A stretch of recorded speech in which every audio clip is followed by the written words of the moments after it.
What's this? We're starting off this morning with a TIP trainer conversation, and so these guys are brave enough to be our first ones to get on camera and talk, and I'm going to let them introduce themselves, and we're going to do a little bit more about the TIP training process. So I guess we'll start on this side and go that way. Y'all have fun. I was going to say hi. I'm Kelsey Spencer, and I'm from Indiana. And I'm Papa Mike. I'm from West Virginia. She told me to have fun with For her. Kentucky, I'm from Kentucky. My bad.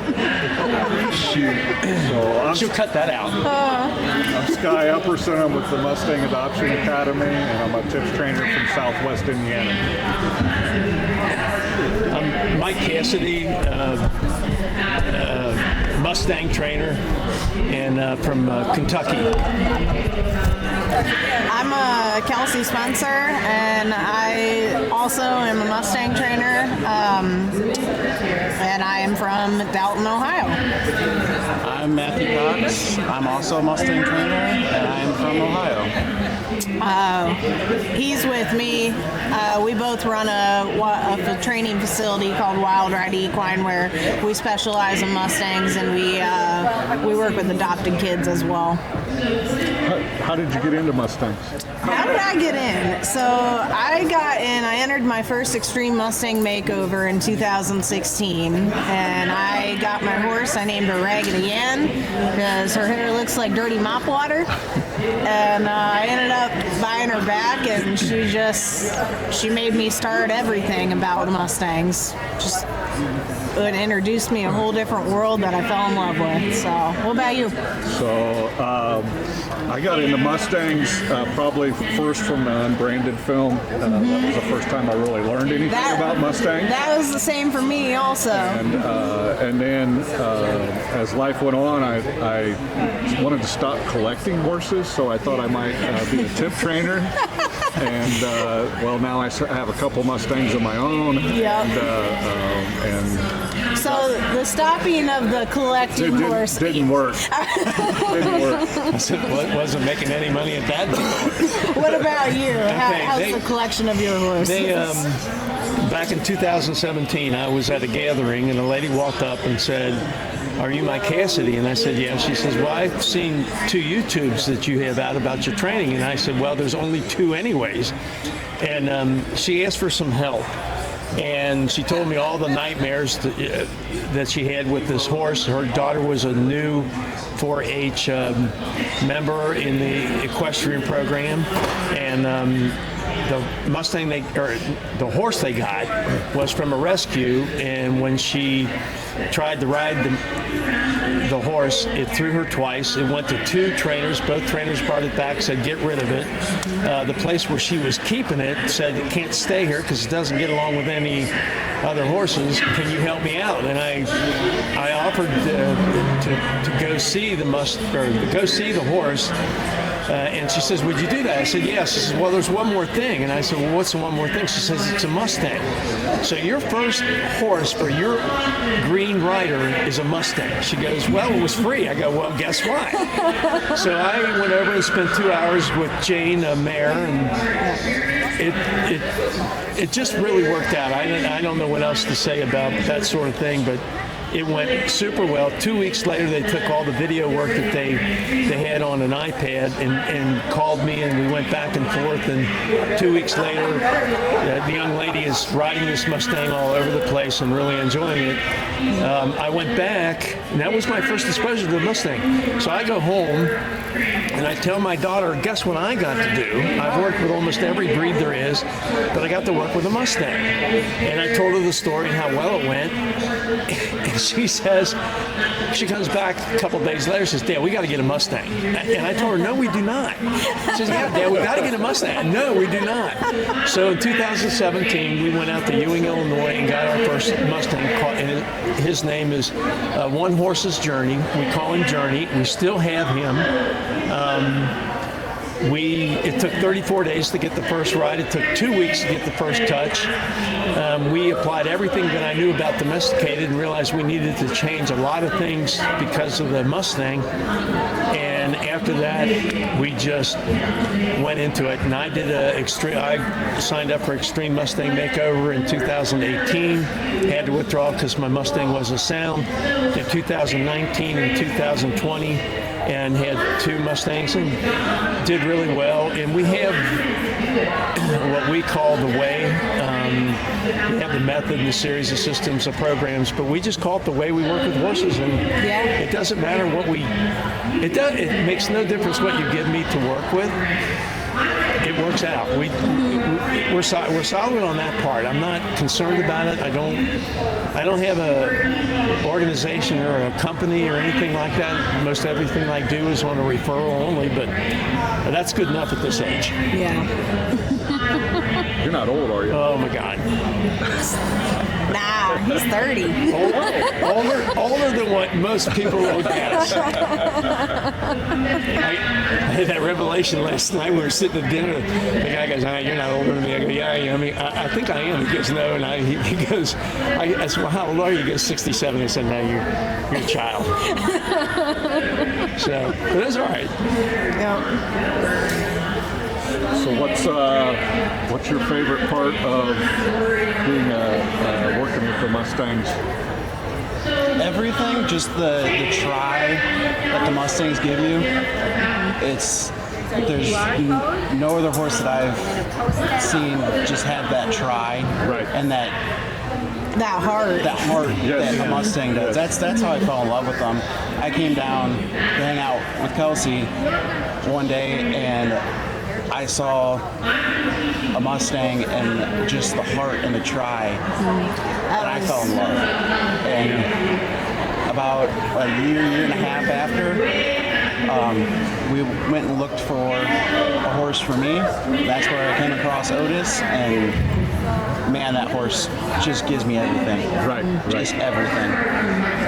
But I think what people don't realize, and boy, do we run into this a lot, because what happened was when we did Journey, we put everything on Facebook. I mean, I did all the training. My daughter April did all the video work. She would take it home, edit it down to 3-4 minutes, and we put it on Facebook. And at one point, we had 1,600 people following us all the way from Argentina to Ireland. Yeah. And it was a lot of fun. But what happened was we started getting a lot of phone calls about people that had Mustangs that they couldn't handle, and there was a problem and an issue, and it's like, okay. So both April and I made up our mind that we would never adopt a new raw green Mustang, because there were so many of them, the other Mustangs out there that people were having trouble with, and we spent all our time basically working, and we probably are somewhere in the neighborhood of 30 to 40 Mustangs of different levels that we just go and work, and it's like, well, here's where your issues are, and here's how you can fix it, but make no mistake, and I told my daughter this when we first got Journey, make no mistake, this is a wild animal.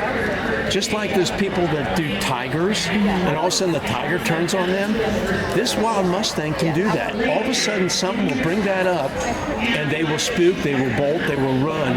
And the way you keep that from happening is offer them something so much better than they possibly could have in the wild, that wild just doesn't come up. So with all our Mustangs, that's exactly what they do. It's a much better life and a much better situation, and probably one of you two should talk about the BLM and how many Mustangs we have now versus what we should have. So, that goes back to the Mustang trainer, the trainer incentive program, and that's actually what, a TIP trainer means. And, the problem, the reason why the program got created is because of the overpopulation that is super extreme right now, and every 4 years that population totally doubles. All right, so back when I started in 2016, they were talking about there was about 60,000 Mustangs out in the wild. All right, well now we have surpassed 85,000 that are so overpopulated, and that doesn't even include. And every day we're adding more. Babies are hitting the ground. And the BLM, the Bureau of Land Management, and only has land capacity for 23,000. Yeah. Yes. Yeah. And that's where the tip came in. Yeah. And so when we do this and we want to educate people about this, because, you got all these people who are breeding for what they think they want when they're not even giving a wild horse a chance, which is what we're trying to do, because Mustangs are some of the most versatile horses I've ever worked with. And everything that That's they want is already out there in the Yeah. Mustang. Yeah. Because the Mustang can do. Damn near anything. Yeah. Oh, yeah. What was one of you will remember? A Mustang won a national. Was it dressage? Yeah, that was a Mustang Cobra with Marcia Sapp. She ended up winning the Western Dressage Championship, and then her horse Cobra ended up getting inducted to the Breyer Horse Hall of Fame. A Mustang. A Mustang, yes. And that's- this is a $125 Mustang who, he came back. I mean, Endurance, cutting, reining, yep. Rodeo. dressage, Barrel horses. hunter seed, hunter jump, Western pleasure. I mean, they Mounted shooting. My Mustang Annie, I've got her jumping. She has started mounted shooting, which she's really good at. She is just bomb-proof. I mean, I wanted to take her into the mounted patrol. She's amazing, and she does it all. And that's what we need to express here is like all these Mustangs. They're just so many different quirks. And that's part of the program too. I mean, for me, I don't go out and get Mustangs and then go through the tip exercise and then find an adopter. It's the other way around. Someone decides they want a Mustang, they come find me. We go to Ewing, Illinois. We pick out conformation, disposition, and then color, because that's the way I categorize it. And we take it back, we get through the tip, and if they want some additional work, then you do the additional work. But basically, they're getting a horse for $125. Yep. Now, there's still a long way to go to get that horse to that point, but it's a unique, I mean, we can walk through here, people see the brand, the first thing they say, oh, is that a Mustang? So if and you go, yeah. Yes, it is. And if you get a Mustang and you get it from a reputable trainer, tip trainer, not only is it going to be able to pick up its 4 feet, halter, lead, loading a trailer. Yep. You're also going to have a horse that's generally safe to be around. You're going to have a horse that's safe to be around, and definitely like a good understanding of how to, when I transition my horses, my Mustangs from the tip program to their new owners, I'm working with their new owners 2 or 3 lessons at a time, so we can teach them the body language, how to move the horse, how to move the shoulders, move the hips independently. You got to know all this stuff. That way, it transfers to every horse. Right. And so many people have came and be like, hey, I want a Mustang. You're like, okay, how much horse experience? Not a whole lot. Well, you got to train the people too. Once you create that bond, they just become the best protecting horse. Yes. Like I've had Otis cut me off when he felt that I was in danger. He'd just go right in front of me and cut me off so I wouldn't go there and put him between me and danger. Well, you're the leader. Yeah. Yeah, I have Coda. He's not a Mustang. He cuts me off because he wants to eat more. He's horrible. Absolutely horrible. Yeah. 22, 23-year-old registered paint, and all he knows is you're going to feed me. I had this, so one of the horses that I trained a while ago, he was really dangerous. And this was right after I had just finished the Extreme Mustang Makeover with Annie. And I had this horse in, and I was just in the arena observing him. All right, I was watching his body language, I was watching how he moved. And out of nowhere, he looked at me and he charged at me with his teeth out, and then he tried to kick. And I'm like, wow, that wasn't an interesting behavior because he was all the way across the arena and I didn't do anything. So I brought Annie out in the arena with me, and he looked at me and he came after me again, and she ripped the lead out of my hand and took off and double barreled him, pinned him into a wall. No kidding. And then she came trotting right back to me and stood behind me. Yeah. And if he even looked at me in the slightest way, she'd go after him again. It was the protective instincts that they have, and once they have that connection with their people, I mean, there's nothing they won't do. I can't wait till I get there. That kind of pick a walkie on. She's not like that. No. You're on your own. See ya. You know, interesting. I mentioned this to Sky because we look at we as trainers look at the Mustang so much differently than people that have domesticated. And I will tell you that a trait, or a habit, I don't know what to call it with walking on now. She's been with me for 4 years. I love her to death. She's really good.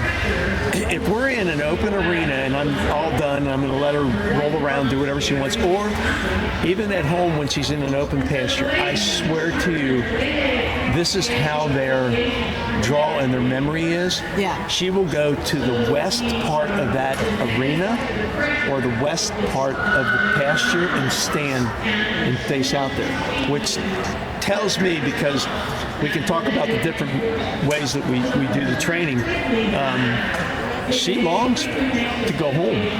And I realize that, so what do? I got to make that life that much better, and I really work hard at that. But I guarantee you, if we took Joaquin right now, put her in anywhere, and left her alone, first thing she'll do is she'll walk to the west, and she'll just stand there.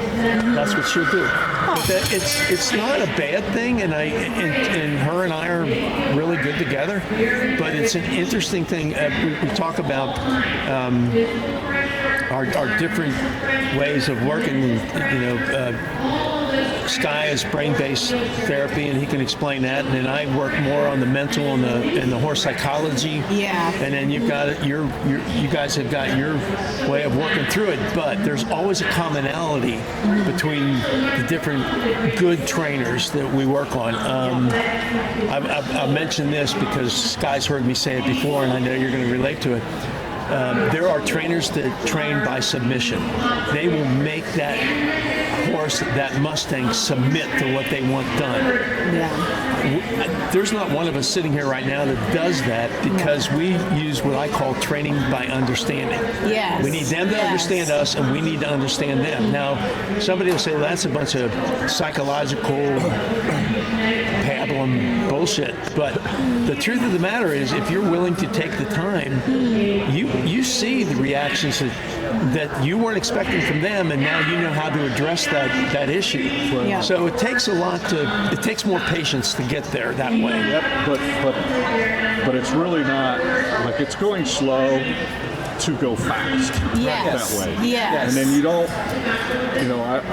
I always hear these stories of, gosh, I've had that horse for 10 years, and he's always been perfect, and just out of the blue, he blew up. Yeah. Well, he didn't blow up out of the blue. Oh, no. He held it together for 10 years. Yeah. Before he finally said, that's enough. Exactly. And if you can train in this, using the word understanding, and also understanding it's our responsibility to find a way for the horse to do what we need and want it to do, and it's not their responsibility to find that way. Well, then things will go good. It's our responsibility to listen to the horse. Yeah. Every movement that horse does, he's telling us something. There's the language. Yeah. No, it is. I mean, that's exactly what I say. Yeah. The problem is, we don't speak their language. Yep.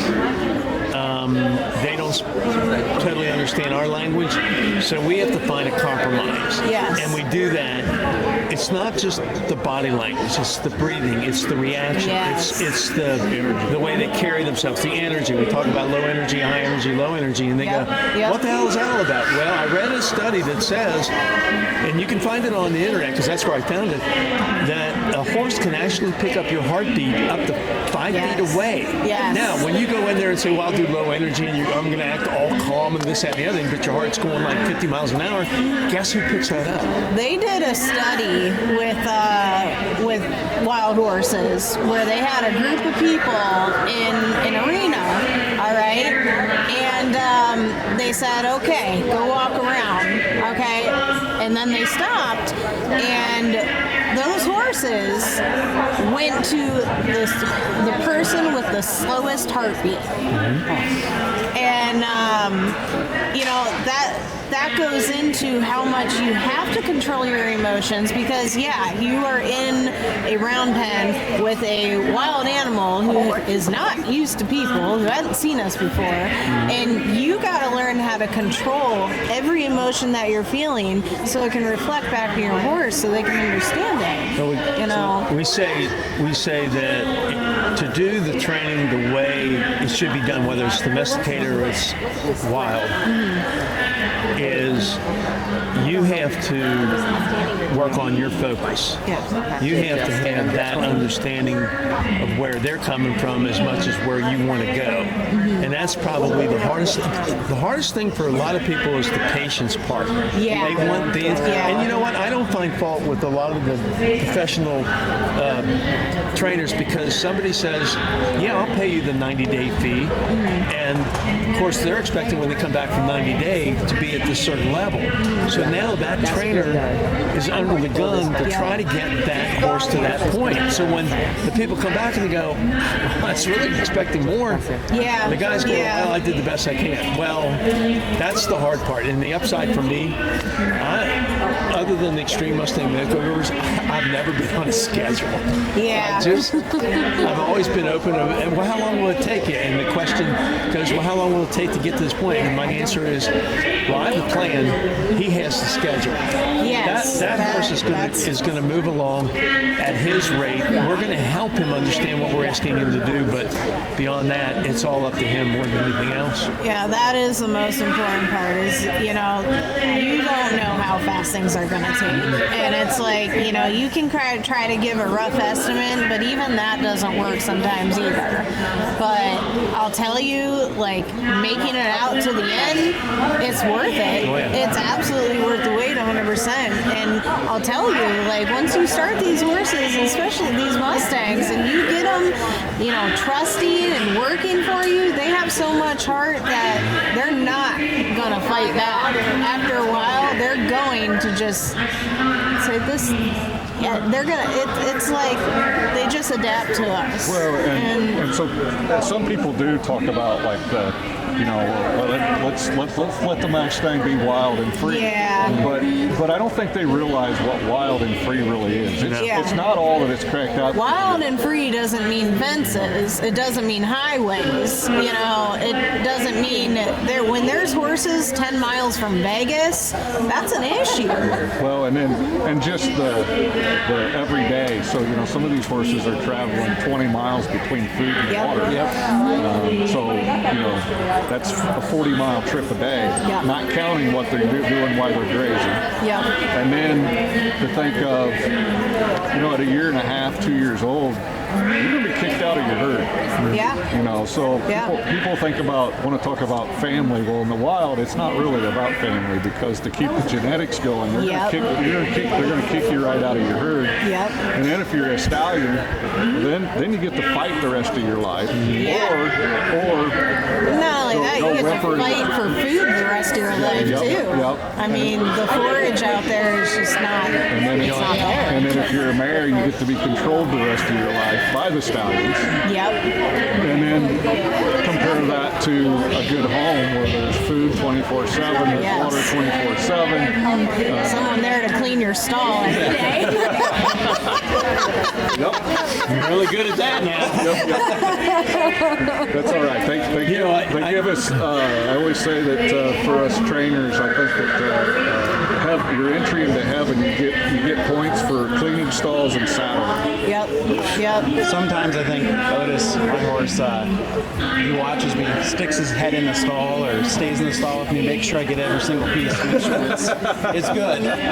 Oh, it's so funny. So I have what's called a backpack method, okay?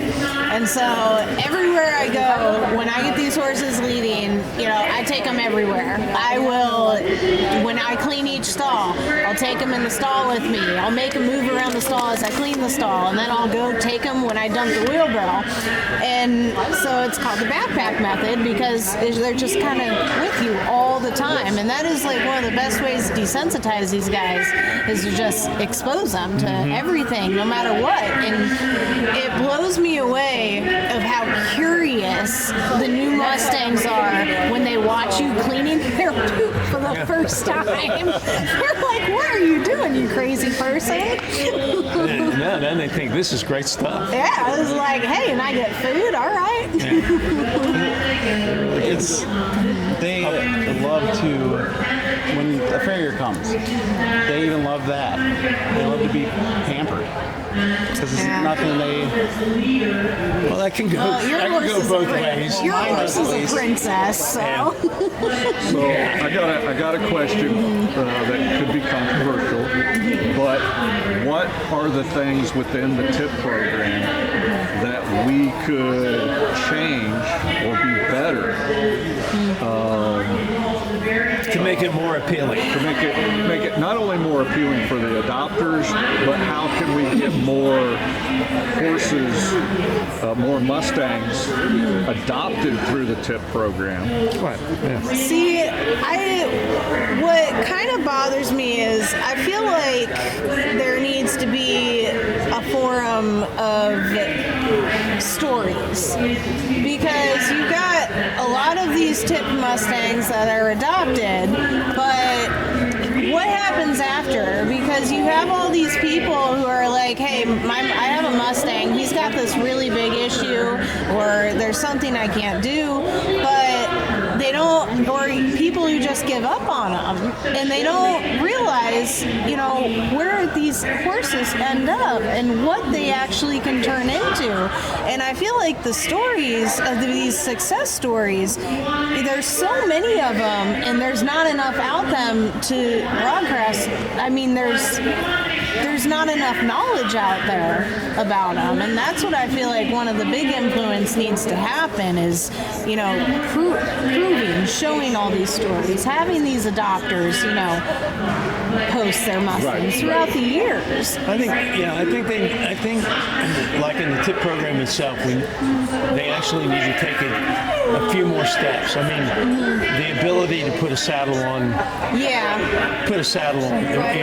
Picking their feet up and leading them and all that. That's progression. But one of the big progressions that we leave vacant, I think, is the ability to actually put a saddle on, which is a major thing. It is a major when you thing. start, when you do a TIP, and the person picks it up and they live 4 hours from you, and they get it home and they put it in the round pen and they start doing different stuff. And this is going pretty good. Of course, the Mustang doesn't know them. They've only known one person. And then all of a sudden you want to put a saddle on it. The answer is, oh, hell no. Yeah. So how does, and the reason I say that is because I've been through that with people that have gotten a Mustang from somebody else, and a year later, they still can't put the damn saddle on the Mustang. So what do I do? All right, let's get together, let's see where you're at. At this point, find a starting point, and then pick it up. So I think the TIP program could easily take that to that level. Next level.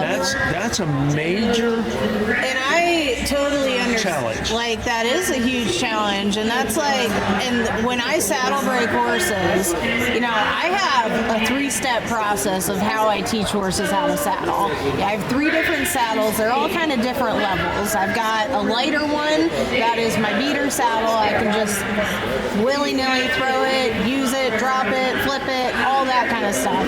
Then I've got my next saddle, which has a lot more noises, a lot more kind of clings to it and stuff. All right, and then my third saddle is my ranch saddle. And I like the 3-step saddle process that I have, because it really desensitizes your horse on all kinds of different levels, and you're not pushing the horse to just start right away with that big heavy one with all the noises and all the straps and all of the gear. And by the time I am done with my saddling program, my horse will ground tie, they won't move a muscle, and you can throw a saddle on from both sides any way you want, and the horse is just going to stand there and be quiet. I mean, it takes a while for that kind of process, but people don't understand that how scary saddling a horse can be for the first time, because you don't know what's going to happen as soon as you cinch that up. You don't. And if you're not prepared, you're not watching the eyes, you're not watching the legs, you're not, if you see a foot forward, that horse is in preparation that it's going to take off. So you need to square them up. You watch your saddle hit the ground. Exactly. You watch the saddle hit the ground, you see the horse's hind legs go up, and you're like, oh, that's where that went. So, and I'm usually not one for continuing education, but I think that we need to invest. Mike and I have had a lot of long talks about this. Invest more in, to be a tip trainer, you have to at least go through some type of training. Yes, I agree that needs to happen also. And then the second thing that I think needs to come with, so for older guys like Mike and I, we can do this as a hobby kind of, the money is not necessarily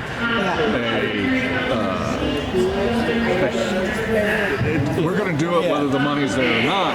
But for you younger folks, we got to make it so you can make a living doing this. That's what we're trying.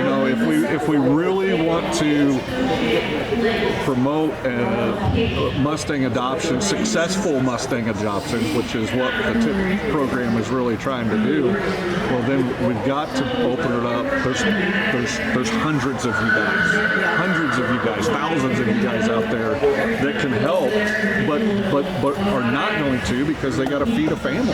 Yeah. And it's huge, because I know plenty of tip trainers, and the question are you really making any money at this?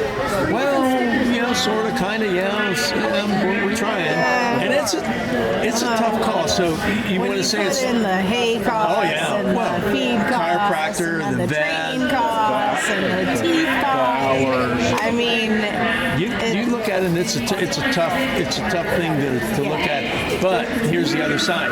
If you start putting higher expectations in terms of being able to put a saddle on, maybe ground riding would be something that the tip trainer gets into, so at least the horse gets a feel what it's like to have something on its face. So if you added saddling and some ground driving as part of your tip, then I think they've got a better foundation of a horse for somebody else to be able to use it, to work with. I think one of the big things when it comes to the process after the tip requirements, though, it really bothers me when people are in a rush to get a tip horse out of the barn, because then I feel like they don't take the quality time to actually spend with the adopter to show them, okay, what kind of quirks does this horse that you're getting have?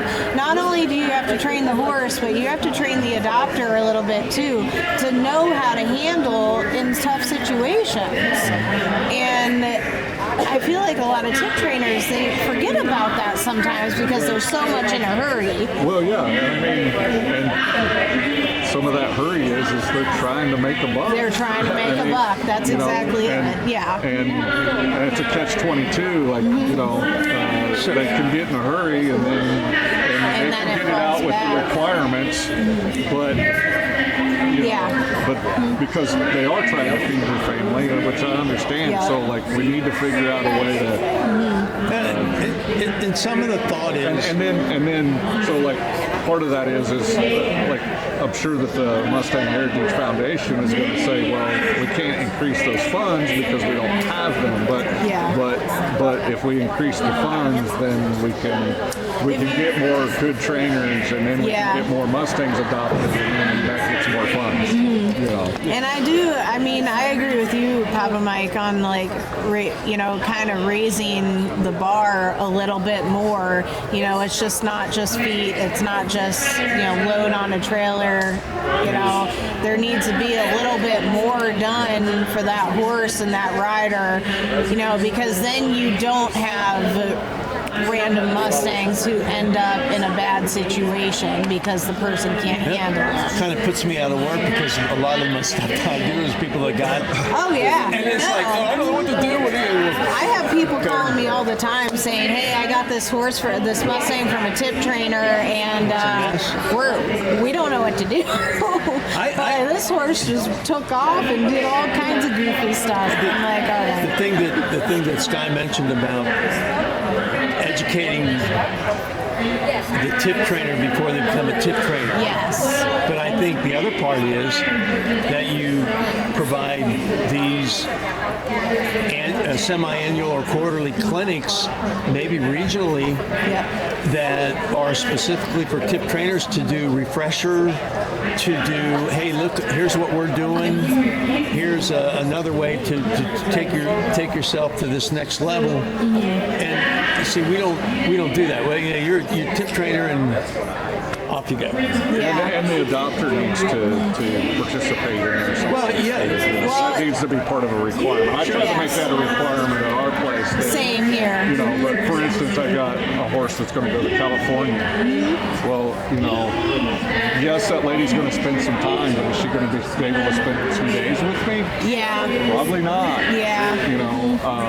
But it probably still should be a requirement. Hey, you need to spend X amount of hours during the training process. Whether that's in that situation, well, then it just needs to be at the end.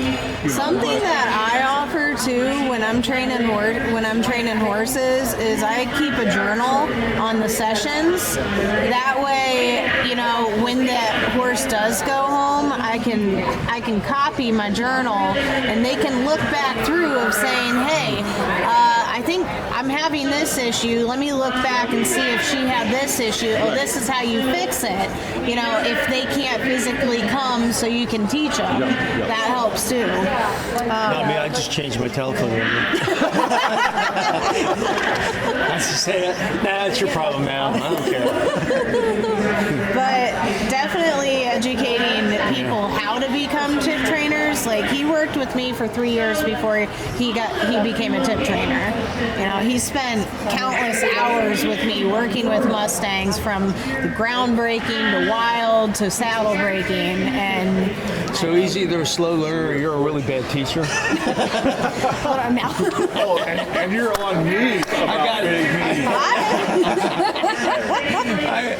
It was just too much fun. Hey, that's all good. One of the things that we do when we work as a team is one of us, if I'm working with a horse, she'll stand back and watch, and she's able to pick up what I can't. Exactly. And then vice versa. And then when we're saddle breaking, I'm there because I can watch the horse and she can worry about what she's doing on top. She doesn't have to worry about what the horse is doing. Yeah, I got that. Yeah, so like I post all of our training at daily, kind of, not the whole session, but little snippets. Highlights. And, I've gotten calls from, I call it my Mustang family. It's giving me a call or made a comment, hey, I saw this today, And sometimes it's like, I saw that too, or sometimes it's like, no, I didn't see that. That other pair of eyes that is not involved is priceless, because April does the same thing with me. I'll go in and she'll see something. She says, how about maybe you try this? Well, okay, let's give it a shot. Let's see what happens. So, that's a big part of it too, and it's the biggest learning curve in the world, I swear to you, because they are so different, and they can be such a challenge. It can make you talk to yourself for days trying to figure out what it is you're supposed to do. Now, there's a lot of people that it's all about the mechanics and the technique of pressure release, approaching and retreat, but there is a huge other part of it that we become so focused on those concepts, we forget about the other parts. And I think the four of us that are sitting here are real cognizant of those other parts that help make it a better relationship. Now, you'll pressure release and approach a retreat, and those sort of things will get you to that horse, but it won't give you that relationship I have with you. So how much fun do you guys have inventing new techniques to work with these horses? Yeah. Because I've come up with some pretty goofy ones that, like, let me give you an example. For some reason, I don't know why it works, but it always works. When I am starting to pick up feet on the Mustangs, I like to play a game called Head, Shoulders, Knees, and Toes, where I will touch the head, shoulder, knees, toes, and I'll sing the song, and I'll go back and forth. And that horse, you do it so fast that they don't have time to react. So and you they're are like, going to post a video for us? oh, with I've you done singing? it before. Okay. I have done it before. Yeah, Yes, I will post the fresh when you one see her tomorrow. do this, she's going to video it. It's just going to be her going head, shoulder, knees, and toes. And you're going to go, what the hell is this? And you go, well, it's part of my tip program. It is. I do have a video, and by the beginning of the video, I couldn't pick up that foot. By the end, I was holding it and cleaning it out. I don't know why it works, but it does. When we can't get a horse to walk through a doorway or something, we'll actually play put one foot in front of the other from, what is that? I don't know. It's from, it's a Christmas movie. Yeah, it's a Christmas movie. But we'll play that, and by the end of that song, I'm not joking, they start walking. So I'm going to have to try those, but for both of those things, like, so a lot of times on the feet pickup, although I just got a Mustang that's going to blow this all close to water, so. But a lot of times with feet pickup, I start in reverse. Instead of working my way down, I start at the foot and work my way up. Yeah. Okay.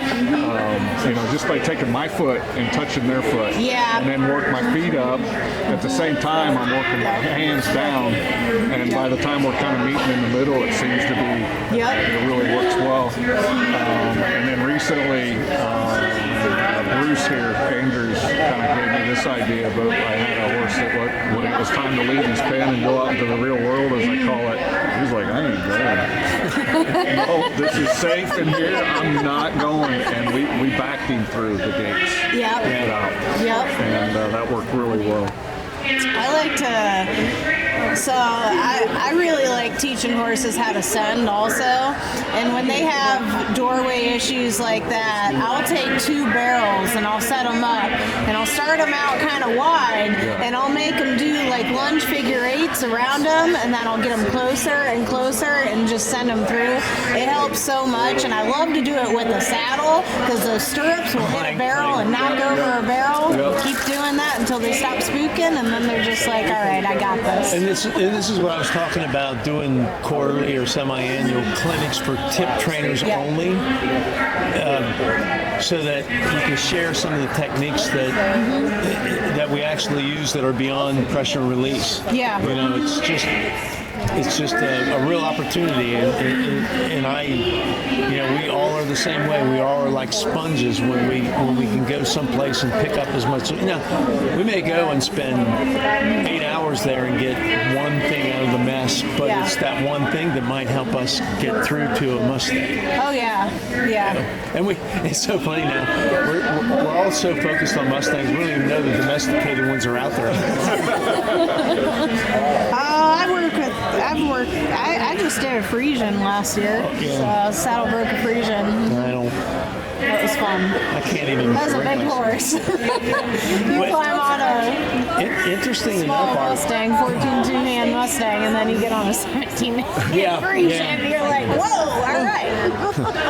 Parachute? Yep.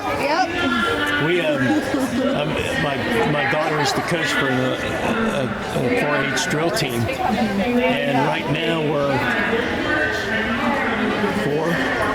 There's 8. There's 2 teams, 5 and 4, and in the combination, we have 4 Mustangs in those drills. Oh yeah. Yeah, so it's pretty interesting. And every once in a while, we throw walkie on in there, and we throw whatever in there on the practices. But So one of the things that that we work with our program is we really like to target. Well, we really like to bring kids in, and we like to bring kids in because one, the education. When you educate them that young, and then you start teaching them how to move around horses, how to work with horses, they really start to.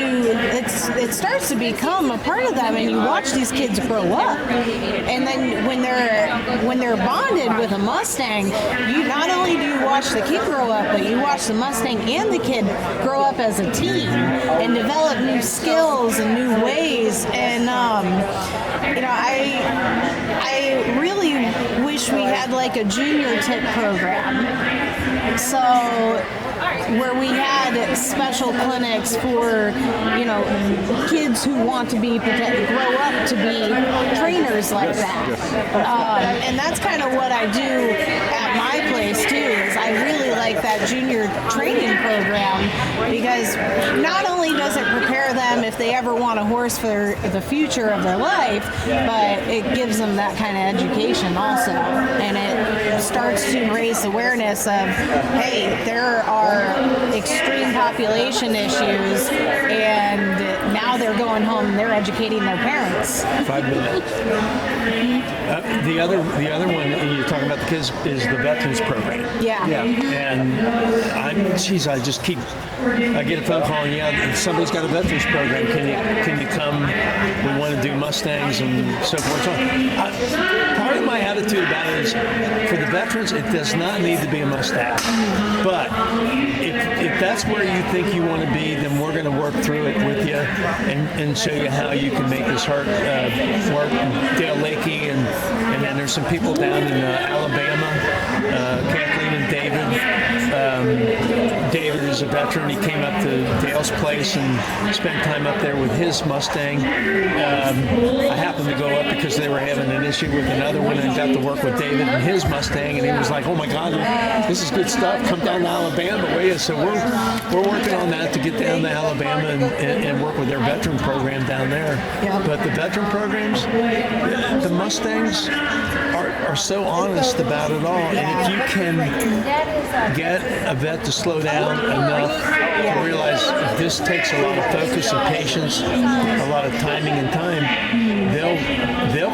it comes around. It's amazing. I mean, I got one of the greatest stories and saddest stories in the whole world, that a Marine veteran from Afghanistan had an emotional breakdown. Yeah. And I got to work with him through an 8-week program for veterans, and he was one that was semi-dysfunctional. And by the time we got done with the 8 weeks, he was on less than half of his medications. He was able to get his driver's license. He just came around, and it was all because of the horse. So you see this incredible transition that people can go through, because the horse, especially the Mustangs, are so honest. Yes. They tell you the truth. If you can look for it, they will tell you. If you just want to force it, then you won't see that thing that they're offering you. That's the difference, I think. Yep. I want to mention something that you said, how I want to take point in what you said about how honest horses are. They are brutally honest with you, and what goes into that is being able to read how they speak to you. And if you are patient enough and you listen to them, there's nothing. They tell you everything you need to know. Now, I want to differentiate a little bit. The Mustang, I think, is brutally honest. Yes. The domesticated horse has picked up our ability to lie. Yeah, they have. They have 100. Yeah, I agree with that. We have a horse in our barn that as soon as you get a saddle out, he goes lame. Yeah. Yeah. I watched my Or dad. we pull a trailer around, he's like, oh, I can't today. I watched my dad's walking horse one day. I was out on our front porch and he walked by in the pasture, limped all the way. And I was like, huh. So I went back in the house, put my shoes in, and went around the back, and he was gating out to the far pasture. I'm like, dude. Deception. Yeah. He was like, I want to make sure this guy doesn't use me today. Yeah. I will tell you right now. I mean, Waukion's here. We're all exposed to her, but I'm telling you, she's in this what we call the sacrifice pasture with the other two. It's like an acre and a half or whatever. Yeah.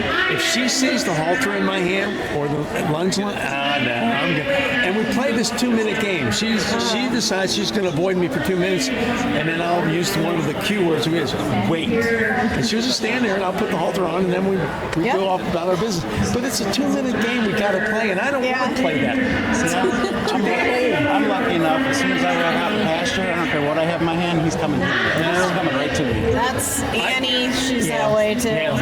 It just, I mean, it's not anything I've done bad to her, and it's not. And plenty of times I go out there with nothing more than treats or whatever else, just to change it up to get her to start realizing you don't need to run from me. You can come to me, and it's good.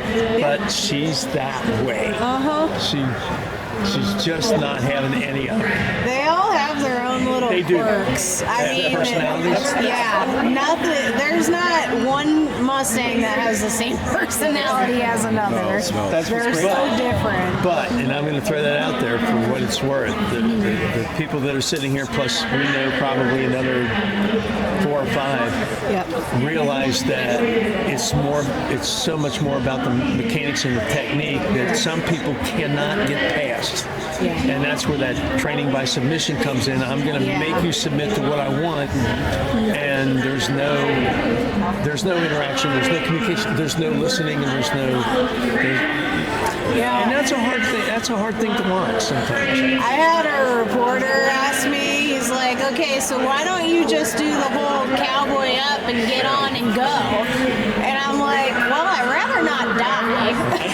I don't want people who care for broken bones. I know, yeah. I'd rather like take this gentling technique of patience and listening and understanding and hey, I apply a little pressure, I gotta release? Okay, we're gonna release that, all right?